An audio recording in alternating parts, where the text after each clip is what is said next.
On the morning of February 23, 1945, at approximately 10:30 a.m., the first airfield on Iwo Jima was enveloped in a dense, acrid haze of smoke and sulfur. It was in this perilous environment that Corporal Hershel Woody Williams stepped forward to volunteer for a mission that many of his fellow Marines considered virtually suicidal. Standing only 5 feet 6 inches tall, this soft-spoken young man from West Virginia was about to perform one of the most remarkable individual feats of the Pacific Campaign. Over the ensuing 4 hours, Williams would single-handedly target and neutralize multiple Japanese pillboxes, reinforced with concrete and designed to withstand heavy assault. While historical sources differ on the exact tally, reporting anywhere from 3 to 7 positions destroyed, the impact of his actions was indisputable. His daring assault ended a 3-day deadlock, enabled the 21st Marines to advance roughly 300 yards, and provided a striking example of how a single Marine's bravery could decisively influence the outcome of a major engagement. The Medal of Honor citation would later highlight Williams' relentless 4-hour effort to eliminate one fortified position after another, without specifying an exact number. The precise count is less significant than the extraordinary valor demonstrated in confronting heavily defended structures while carrying a weapon that made him the primary focus of every enemy gunner with a line of sight. Iwo Jima represented the apex of Japanese defensive engineering during the war. Under the command of Lieutenant General Tadamichi Kuribayashi, the island had been transformed into an intricate, nearly impregnable fortress. Kuribayashi, who had served as Japan's military attaché in the United States during the 1920s and observed American industry firsthand, recognized that Japan could never match U.S. industrial might. His plan centered on exacting the highest possible cost for each foot of terrain gained by the invading Marines, turning the island into a deadly trap. The scale of the Japanese preparation remains staggering. Over 8 months, 21,000 Japanese soldiers and Korean laborers excavated more than 11 miles of tunnels, establishing an underground network linking approximately 5,000 cave positions and around 300 fixed defensive structures. The pillboxes Williams faced were far more than rudimentary bunkers. They were sophisticated installations with concrete walls up to 4 feet thick, multiple internal chambers, interconnecting tunnels, and ventilation systems engineered to resist flamethrower attacks. Construction conditions were brutal. Laborers endured temperatures ranging from 86 degrees Fahrenheit to 122 degrees Fahrenheit within confined tunnels filled with choking sulfur fumes, necessitating gas masks. Roughly 1/4 of the garrison, about 5,000 men, was assigned exclusively to tunneling operations. Drawing lessons from previous U.S. assaults on Pacific islands, the Japanese believed their fortifications could withstand any attack. Williams' weapon, the M2-2 flamethrower, was developed out of urgent necessity. Fully loaded with 4 gallons of thickened gasoline, it weighed 68 pounds and could project a flame up to 132 feet, though practical engagement distances were closer to 65 feet. The fuel supply allowed for only 7 to 8 seconds of continuous firing, requiring operators like Williams to fire in short, controlled bursts to conserve fuel and maintain operational flexibility. Despite its limited physical reach, the flamethrower had a profound psychological impact, instilling fear among defenders and providing a tactical advantage far beyond its raw technical specifications. In confronting these formidable fortifications, Williams repeatedly exposed himself to extreme danger. His methodical destruction of pillboxes demonstrated not only technical skill and courage, but also the critical role of individual initiative in overcoming one of the most elaborate defensive networks of World War II. By the end of his extraordinary effort, the Marines had gained crucial ground, and the broader battle for Iwo Jima's airfields had been irrevocably altered. The terror of being engulfed in flames presented a singularly gruesome dimension to combat, directly confronting the Japanese ideals of dying with honor in battle. In the Pacific theater, flamethrowers became a crucial instrument for breaching fortified positions, yet wielding such a weapon carried extraordinary risk. Operators of flamethrowers had among the shortest lifespans of any military role, as their distinctive equipment made them immediate priorities for enemy fire. Hershel Woodrow Williams entered the world on October 2, 1923, in Quiet Dell, West Virginia, a tiny rural settlement so obscure it barely appeared on maps.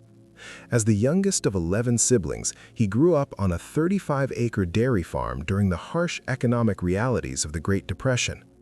The death of his father when Williams was only 11 forced his mother to sustain the household alone, instilling in him a resilience that would later prove critical in combat. Williams attempted to enlist immediately following the attack on Pearl Harbor, but he was initially turned away for failing to meet the height requirement. At 5'6", he fell short of the minimum 5'8" standard. When the Marine Corps lowered enlistment criteria in May 1943 due to mountain casualties, Williams successfully joined. He would later make light of his stature, joking that the Marines might have been seeking recruits small enough to be less conspicuous on the battlefield. Assigned to the 21st Marines of the 3rd Marine Division, he trained as a demolition specialist, gaining experience with Bangalore torpedoes and satchel charges. Williams first deployed a flamethrower in combat on Guam in July 1944. Unlike many of his peers who used the weapon once and avoided it thereafter, he approached it with methodical precision. He recognized that success and survival with such a deadly tool required not only bravery but careful tactics. By the morning of February 23, 1945, the struggle for Iwo Jima had endured for 4 grueling days. That day, Marines would plant the American flag atop Mount Suribachi, first at 10:30 a.m. and then again in the afternoon, producing the iconic image captured by photographer Joe Rosenthal. While the flag raising symbolized progress, the reality on the battlefield remained dire. Of the roughly 21,000 Japanese defenders on the island, over 19,000 remained entrenched in tunnels and fortified bunkers. The 21st Marines had spent 3 days attempting to traverse the open terrain near Airfield No. 1, suffering severe casualties with each effort. Every square meter had been pre-registered with mortars and machine guns, rendering artillery and naval bombardments largely ineffective. Attempts by 6 Sherman tanks to advance were thwarted by hidden anti-tank guns, which struck from positions the tanks had passed, resulting in their destruction. By the morning of February 23, Marines faced a near-impassable obstacle, having lost roughly 40% of their numbers without moving more than 50 yards. Neutralizing the pillboxes guarding the airfield was essential, but conventional assaults had failed. At approximately 10:30 a.m., coinciding with the initial flag raising on Mount Suribachi, Lieutenant Vernon Waters called for volunteers to operate the flamethrowers against the enemy fortifications. The previous operator had already been killed that morning, shot while approaching a bunker, his equipment still strapped to his back when his body was retrieved. A tense pause followed, as every Marine understood the extreme danger of the task. Flamethrower operators moved slowly under heavy fire, carrying 68 pounds of flammable fuel on their backs, making them highly visible and lethal targets. Williams stepped forward. In later interviews, Williams would describe his motivation simply: someone had to act.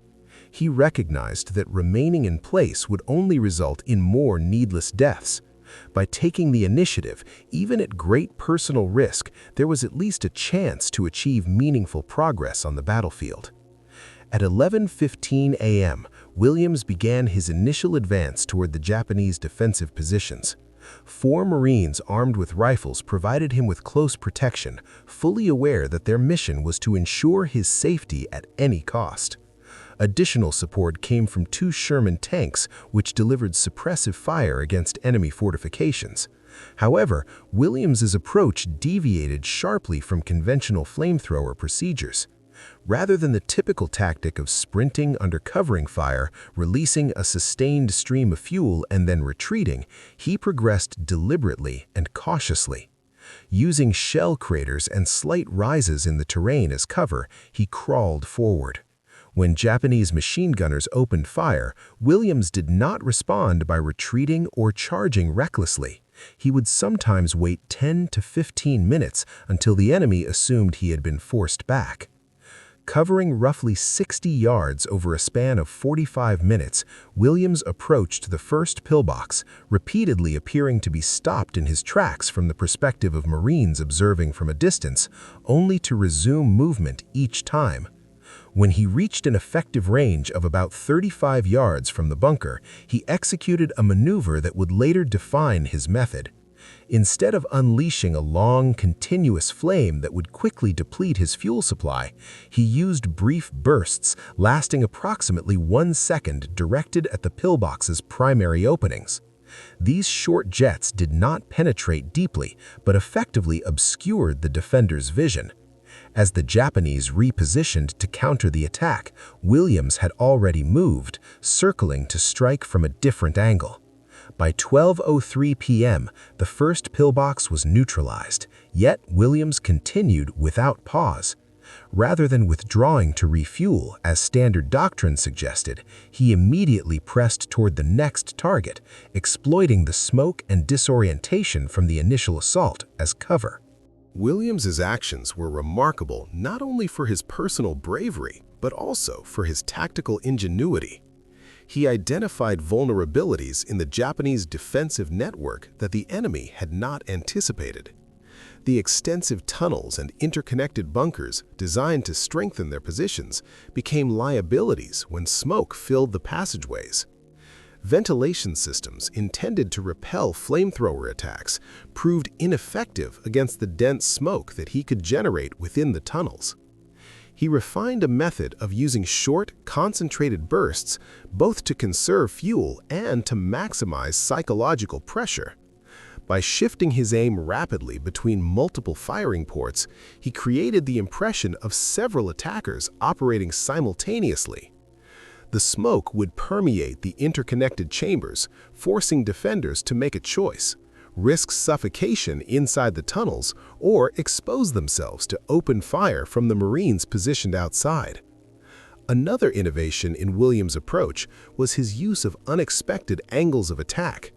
Many Japanese pillboxes were designed with interlocking fields of fire to cover ground-level advances, yet their guns could not always elevate sufficiently to defend their tops. Exploiting this, Williams occasionally climbed onto the bunkers to deliver flame through ventilation openings that the defenders considered secure, despite the extreme danger this entailed. While Williams drew the majority of attention, the Marines assigned to protect him faced their own intense engagement. The 4 riflemen covering his movements, whose identities are not fully documented, had to suppress multiple enemy positions while maintaining coordinated support for Williams' assault. They developed a seamless, almost instinctive synchronization. When Williams veered left, they shifted their fire to cover his right. When he dropped low to the ground, they intensified their rate of fire to keep the Japanese heads down. And when he charged, they advanced alongside him, turning his individual actions into a cohesive, multi-pronged attack. The Sherman tanks provided essential firepower, using their 75mm guns to keep threatening enemy positions under control. Yet the tanks themselves were not invulnerable.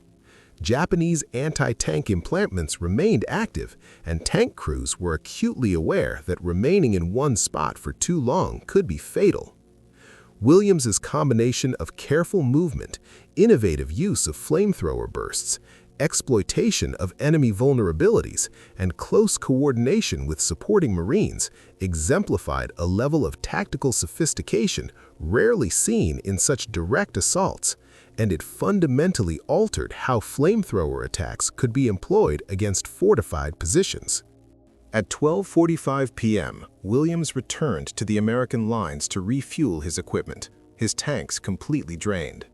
His uniform bore the marks of heavy combat, tattered fabric and burn damage, and he carried minor injuries from fragments of nearby explosions. By conventional measures, his mission could have been considered complete. At least 2 significant enemy emplacements had been neutralized, clearing the way for the larger assault to continue. Yet, Williams did not stop. As the support crew worked to refill his fuel, he scanned the Japanese positions through binoculars, assessing their layout and preparing for a subsequent approach. At 1:15 p.m., he launched his second offensive. This time, there was no element of surprise. The defenders were fully aware of his presence. Every strategic position had been alerted, machine guns were aimed at anticipated lines of advance, and mortar teams had pre-calculated firing coordinates. Despite this, Williams proceeded using the same tactical methods that had proven effective in his initial run. He would move from one form of cover to another, destroyed vehicles, shell craters, or disabled enemy weapons, intentionally drawing enemy fire to his location. Once the enemy concentrated on his previous position, he would advance to the next point, continuously pressing forward under intense fire. Observers among the Marines noted his remarkable ability to maneuver through bursts of automatic gunfire, appearing to predict the trajectory of incoming rounds. One of the most heavily defended positions in his path was a Japanese command post, fortified with experienced troops and equipped with radio communications. Historical records indicate that this emplacement was deliberately reinforced to withstand attacks. At roughly 3 p.m., Williams approached this stronghold, and Japanese accounts report that the defenders coordinated a simultaneous crossfire from multiple concealed positions. In this lethal zone, Williams was struck and spun by a bullet, but it had only hit his ammunition pouch without penetrating. He regained his footing and pressed onward, continuing his assault against the fortified positions. What followed became a defining moment in Marine Corps history. Running critically low on fuel, Williams advanced on the final defenses employing both captured Japanese grenades and his flamethrower. He manipulated the flamethrower nozzle to simulate an attack on one port, drawing the defender's focus while simultaneously throwing grenades into alternate openings, forcing the enemy to respond to multiple perceived threats. By 3:47 p.m., Williams had endured continuous combat for over 4 hours. Having completed his final assault, he began to withdraw under sustained enemy fire. Upon reaching American lines at 4:15 p.m., he collapsed from extreme fatigue. The operational consequences of his actions were immediate and significant. The 21st Marines advanced approximately 300 yards within the next 2 hours, a gain exceeding that of the previous 3 days, and the approach to the airfield was finally cleared. More broadly, Williams' actions demonstrated that even heavily fortified Japanese positions could be overcome by resourceful, determined individuals employing innovative combat tactics. The precise number of fortified pillboxes that Corporal Williams destroyed during the battle remains uncertain and debated among historians. Popular narratives often suggest he took out 7, yet the official Medal of Honor citation does not specify a figure, noting only that he systematically neutralized multiple enemy positions. Research conducted by military historian Brian Mark Riggs estimates the count at 3, possibly 4. In later interviews, Williams himself acknowledged that the intensity of combat left significant portions of that day completely erased from memory. What is universally agreed upon, however, is that his extraordinary actions ended a deadly stalemate and preserved countless lives among his fellow Marines. The physical consequences of his heroism were immediate and severe. Within 4 hours, he lost approximately 20 pounds and reached dangerously high core body temperatures. His hands suffered burns from the flamethrower nozzle, and exposure to continuous explosions caused permanent hearing damage. Beyond the immediate physical toll, the psychological impact was profound. Williams never handled a flamethrower again after Iwo Jima, explaining simply, "I'd done enough burning for one lifetime." In interviews conducted years later, he recounted the enduring effect of the battle on his psyche. "People often equate courage with fearlessness," he reflected. "That's not true. Every moment I was terrified. Each bunker I approached felt like it might be my last." The images and sensations of the battlefield stayed with him for decades. In a 1985 interview, he admitted, "Even 40 years later, I still smell it in my dreams." You never forget it. You learn to live alongside it, but it never leaves you. On October 5, 1945, President Harry Truman awarded Corporal Williams the Medal of Honor at the White House. The citation highlighted his conspicuous gallantry and intrepidity above and beyond the call of duty, while serving as a demolition sergeant with the 21st Marines, 3rd Marine Division during the assault on Iwo Jima in the Volcano Islands on February 23, 1945. It described his voluntary advance under conditions where tanks had failed to create a breach for infantry, confronting heavily fortified enemy positions alone with only a small team of 4 riflemen for cover. Over 4 relentless hours, Williams faced intense small arms fire, demonstrating extraordinary bravery, initiative, and determination that significantly aided his unit's advance. During the presentation, Truman reportedly remarked, "I'd rather have this medal than be president." Williams, known for his dry humor, replied, "Sir, I'll trade you." Historians continue to examine the broader implications of Williams' assault. Tactically, his actions yielded immediate gains. 300 yards of critical terrain were secured, multiple defensive structures were neutralized, and a breakthrough was achieved that ultimately allowed Marines to capture the airfield. By demonstrating that Japanese fortifications could be overcome through personal initiative and adaptive tactics, Williams' conduct influenced Marine Corps doctrine throughout the remainder of the Pacific Campaign. The psychological effects on Japanese forces were equally significant. Their defensive planning at Iwo Jima assumed that fortified positions were nearly impervious and could withstand prolonged sieges. In just 4 hours, Williams disproved that belief. While first-hand Japanese accounts of the assault are scarce, records show that only 1,083 of roughly 21,000 defenders survived. Those in the positions attacked by Williams likely did not survive, and the rapid collapse of these fortifications had a severe demoralizing effect on Japanese troops. Williams's innovative approach to using the flamethrower was immediately incorporated into Marine Corps tactics. Within a day, new operational guidelines based on his methods were circulated. These included conserving fuel through brief bursts, exploiting ventilation systems as entry points, employing unpredictability to create psychological pressure, promptly capitalizing on suppressed positions, and coordinating closely with rifle teams. These methods were applied for the remainder of the Iwo Jima engagement and later during the invasion of Okinawa.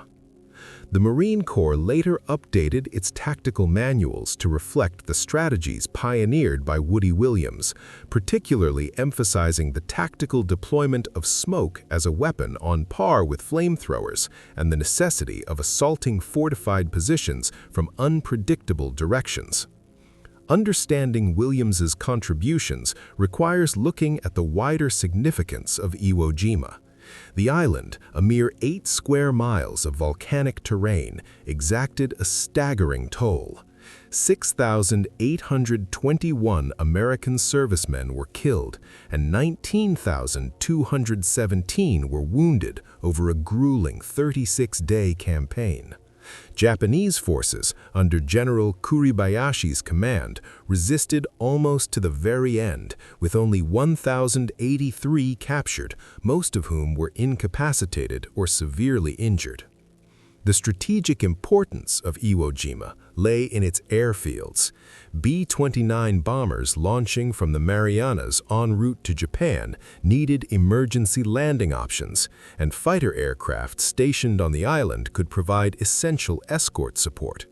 Military analysts estimate that securing Iwo Jima ultimately safeguarded the lives of approximately 24,761 American aircrew who might otherwise have perished in the Pacific after forced water landings.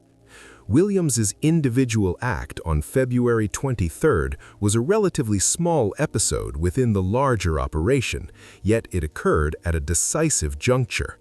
Marine advances had stalled, casualties were mounting, and doubts emerged regarding the feasibility of taking the island at an acceptable human cost. By breaking through the defenses around Airfield 1, Williams played a key role in sustaining the momentum necessary for eventual victory. Following the war, Williams returned to West Virginia, where he dedicated 33 years to the Veterans Administration, guiding former service members through the often complex process of obtaining benefits. He married Ruby Meredith in 1946, and together they raised 2 daughters. Like many veterans, however, he grappled with the lasting psychological effects of combat, which would later be recognized as PTSD.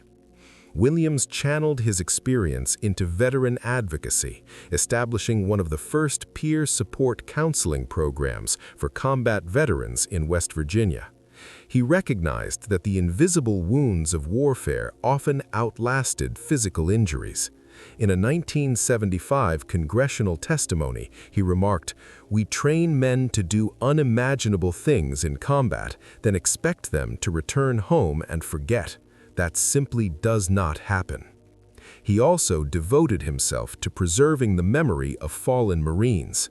Through the Woody Williams Foundation, he oversaw the erection of 108 memorial monuments across the United States to honor Gold Star families who had lost loved ones in military service.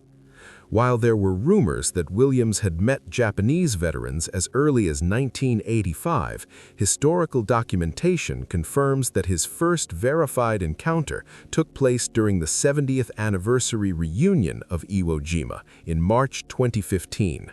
Previously, Williams had avoided reunions in protest of the U.S. government's 1968 decision to return the island to Japan. At the 2015 gathering, he met Tsurugi Akusa, the only Japanese veteran able to attend. Their interaction, captured in the PBS documentary Iwo Jima: From Combat to Comrades, symbolized reconciliation. 2 former adversaries, once intent on killing one another, shook hands on the black volcanic sands where they had fought decades earlier. In his later years, Williams became a prominent advocate for a realistic understanding of war. He visited hundreds of schools, sharing candid reflections on his experiences with honesty and clarity, leaving a lasting impact on generations of students and the broader public. His legacy combined battlefield heroism with a lifelong commitment to veterans' welfare and the pursuit of reconciliation and remembrance. War rarely resembles the dramatized portrayals found in films or video games. It is neither thrilling nor heroic in the way popular culture often suggests. Instead, it is about making extraordinarily difficult choices, often committing acts that would be morally inconceivable in any other circumstance because the alternative, inaction, would be far worse. For Williams, the pride did not come from destroying enemy fortifications. The real sense of accomplishment lay in protecting the lives of his fellow Marines. There is a critical distinction. The act itself was grim, but its purpose was survival, not glory. When addressing young people contemplating military service, Williams spoke candidly. Serving in the armed forces might demand actions that linger in your conscience indefinitely. The cost of service extends beyond the threat to one's physical safety. It weighs heavily on the mind and soul. Prospective service members must be ready to bear that burden and must be confident that the mission they're committing to justifies the moral price. Historians specializing in modern warfare regard Williams' operation as pivotal in shaping tactics at the small unit level. The Naval War College, in its authoritative study, emphasizes how his actions illustrated the strategic value of combining individual initiative with innovative battlefield techniques. Williams' assault left a lasting imprint on American military doctrine, particularly across 5 dimensions: empowering small units, granting individual soldiers the authority and responsibility to innovate on the fly; psychological operations, recognizing that fear can be as powerful a weapon as physical destruction; Coordinated operations, ensuring individual actions align with broader tactical support elements; adaptive strategy, adjusting techniques and doctrine in real time based on battlefield conditions; moral bravery, confronting and accepting the psychological cost of necessary violence. Williams's innovations were particularly influential in the development of flamethrower tactics and technology. He demonstrated that the psychological impact of a flamethrower did not require continuous use, leading to nozzle redesigns that improved fuel efficiency. He also highlighted the tactical potential of smoke as an offensive tool, prompting the creation of smoke-generating attachments. Furthermore, integrating flamethrower operators into rifle teams became standard practice, replacing the earlier model where flamethrowers functioned as isolated specialty weapons. By the time of the Korean War, U.S. military doctrine had fully absorbed Williams's contributions. The M2A1 flamethrower, which succeeded the M2-2 model used by Williams, incorporated his suggested improvements, including extending effective range to 50 yards. Reports from his combat experience directly informed these design enhancements, reflecting the tangible link between battlefield innovation and technological evolution. The use of flamethrowers inevitably raises profound ethical dilemmas, questions that Williams wrestled with throughout his life. In a 1995 interview, he reflected on the tension between the brutal necessities of combat and the human cost. Wars are rarely neat or honorable. Each enemy soldier is someone's son, father, or husband. Yet, failing to neutralize fortified positions would have resulted in far higher casualties among his comrades. Williams chose to assume the role of the monster on the battlefield so that others would not have to, a moral compromise that left a lasting imprint on him. This ethical burden later guided his advocacy for a deeper understanding of war's psychological toll, beyond the statistics of casualties and material loss. The operational details of Williams's assault remain extraordinary. Accounts vary, but he is credited with destroying between 3 and 7 reinforced concrete bunkers over roughly 4 hours of continuous combat. He carried approximately 68 pounds of equipment, including up to 4 gallons of flamethrower fuel at a time, requiring multiple refuelings during the operation. His actions secured nearly 300 yards of critical terrain, facilitating subsequent advances and reducing sector casualties by an estimated 40%. Beyond the immediate tactical impact, this breakthrough accelerated the capture of a nearby airfield, enabling the early deployment of emergency B-29 landings, a strategic advantage with far-reaching consequences. In the post-war years, Williams became the last surviving Medal of Honor recipient from the Battle of Iwo Jima, and eventually from all of World War II. This status placed him in a unique position, the living voice for comrades who could no longer speak. He founded the Hershel Woody Williams Medal of Honor Foundation to honor Gold Star families, testified before Congress on veterans issues, and contributed to documentary projects to preserve the history of one of the Pacific War's bloodiest battles. Through these efforts, he ensured that both the tactical lessons and the human realities of war remained part of the historical record. Williams's story is a stark reminder that military service carries costs far beyond the battlefield. The physical dangers are only one aspect. The psychological and moral dimensions endure long after the guns fall silent. His legacy is not simply a record of heroism, but a testament to the profound responsibility of carrying necessary violence in the service of others. Even as his physical strength waned with age, Hershel Woody Williams remained committed to appearing publicly, determined that the sacrifices of his fellow Marines would not fade from memory. On June 29, 2022, he passed away at the age of 98 in Huntington, West Virginia, closing the chapter on a generation. With his death, the last living Medal of Honor recipient from World War II was gone. His funeral was conducted with full military honors. Marines carried his casket, and it lay in state at the United States Capitol Rotunda, a distinction reserved for the nation's most esteemed citizens. Williams's life story goes beyond the particular events at Iwo Jima, offering enduring lessons about warfare and the human spirit. True courage, as he demonstrated, is not the absence of fear, but the resolve to act despite it. During his assault on enemy positions, Williams experienced terror constantly, yet he pressed forward because his sense of duty outweighed personal fear. necessity can drive creativity. Williams developed effective combat techniques on the fly, improvising under extreme pressure rather than following a prearranged plan. Moreover, the actions of a single individual can ripple outward with strategic impact. His 4-hour engagement played a decisive role in shaping the outcome of a major battle. The consequences of heroism often extend far beyond the battlefield.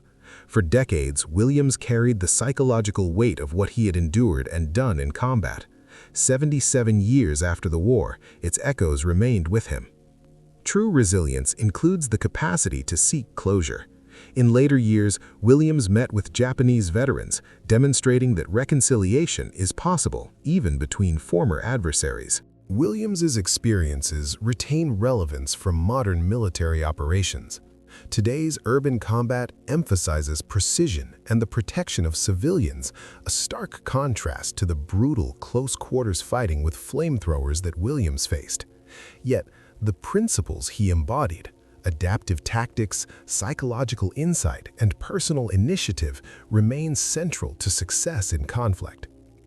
High-tech weaponry may dominate contemporary warfare, but individual courage and decisive action continue to determine outcomes. The tools change, but the human element remains the decisive factor. The legacies Williams left are numerous. Within the Marine Corps, his battlefield innovations saved countless lives. For fellow veterans, he became a voice advocating for understanding the often invisible scars of combat. Families who lost loved ones in war were honored through his efforts to ensure their sacrifices were remembered. Historians gained first-hand testimony about the realities of combat heroism. Perhaps most importantly, Williams consistently conveyed an unvarnished view of war. He never romanticized the destruction he caused on February 23, 1945, nor did he glorify combat itself. Instead, he spoke candidly about the grim necessities of battle and the enduring toll of survival. Before his death, he offered this guidance to his grandson, a Marine preparing to deploy. War demands terrible actions. If one must carry them out, do so fully and swiftly. Then, dedicate the rest of one's life to ensuring that those actions were justified. Ultimately, the story of Corporal Hershel Woody Williams is less about the specific bunkers he destroyed or the exact methods he employed. It is about the capacity of a single individual to confront seemingly impossible odds, summon courage in the face of mortal danger, and innovate under pressure. It is about bearing the responsibility of necessary violence with honor and sustaining that dignity across nearly 8 decades. Williams demonstrated that the most profound achievements in combat often arise not from those who revel in battle, but from those who are determined to end conflict swiftly, regardless of the personal risks involved. He did not seek recognition for his actions on February 23, 1945.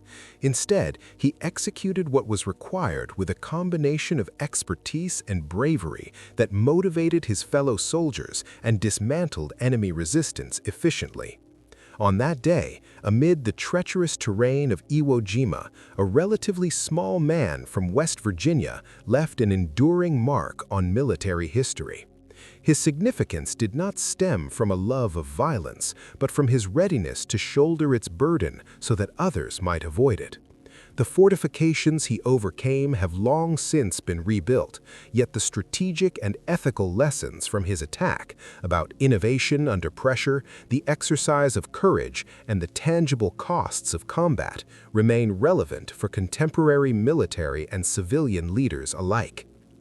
Williams' experience underscores a fundamental aspect of heroism. It is defined not by fame or accolades, but by the ability to carry out necessary, difficult actions with composure and to use that responsibility to shield others from harm. During the critical 4 hours on Iwo Jima, he exemplified how individual resolve can produce decisive impact even in situations marked by extreme danger. The light that emerged from his actions, figuratively and literally from the flamethrower he wielded, was a product of duty rather than desire. The Marine who intimidated entrenched Japanese forces with his flamethrower eventually became an advocate for peace. Having witnessed the devastating reality of war firsthand, he recognized that those who understand its horrors are often the strongest voices against it. Through his evolution from soldier to educator, from destroyer to proponent of understanding, Williams illustrated that the most significant victories do not lie in battlefield triumphs, but in the prevention of future conflicts. His life serves as a powerful reminder that the courage and decisions of a single individual can ripple outward, creating profound change and shaping history in ways that extend far beyond the immediate moment of combat.